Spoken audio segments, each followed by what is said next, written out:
The endeavor of the Seventh Crusade began under the French king Louis IX.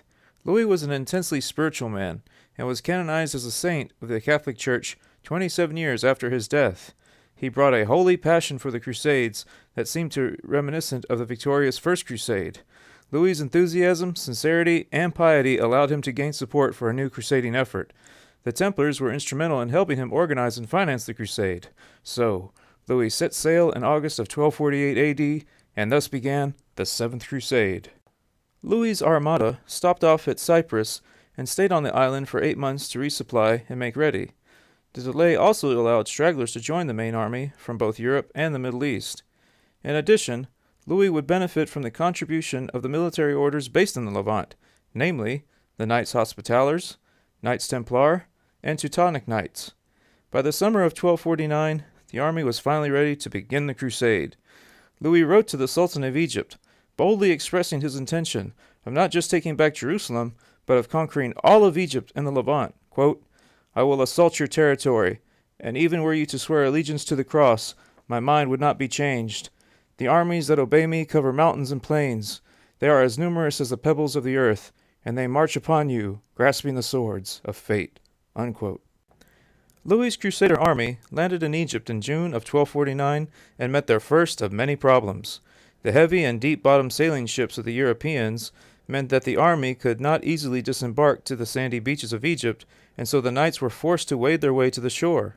Meanwhile, Al-Kamil had been busy reinforcing Dalmatia, the fortress city of the Nile Delta.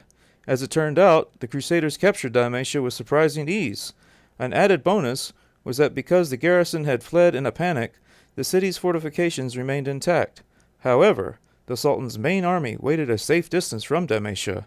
This was only the opening move of what would be a very long game. The Ayyubid dynasty was at this time led by Al-Salih Ayyub, the second son of Al-Kamil, the previous Sultan of Egypt. Like his father, Al-Salih struggled to keep control of his territories due to rivalries between Muslim leaders and even Ayyubid princes. In addition, the Mongol Empire was rapidly expanding westwards and seemed unstoppable. Louis IX had made some diplomatic advances towards the Mongol Khan, hoping that he might make a useful ally in pushing the Ayyubids out of Egypt and the Levant. But the Mongols were only interested in conquest. It made no difference to them whether the lands be in the control of Christians or Muslims. In the fall of 1249, Al-Salih was dying at his camp at Mansoura on the Nile Delta. The people of Cairo were in a panic at the double blow of losing Dalmatia and now possibly their leader.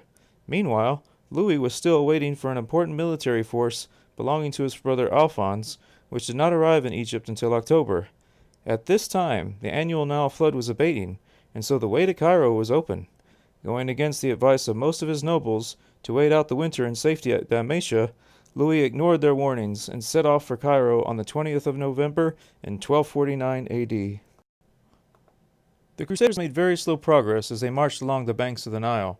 At this point, the end of November of 1249, Al-Salih died, succumbing to his illness. The officers, led by their commander, Fakhr al-Din, then stepped in to smoothly continue the war against the Crusaders. In December, the Crusader army reached the canal, separating them from Mansoura. On the other side of the canal were the armies of Fakhr al-Din and the Mamluk general Baibars.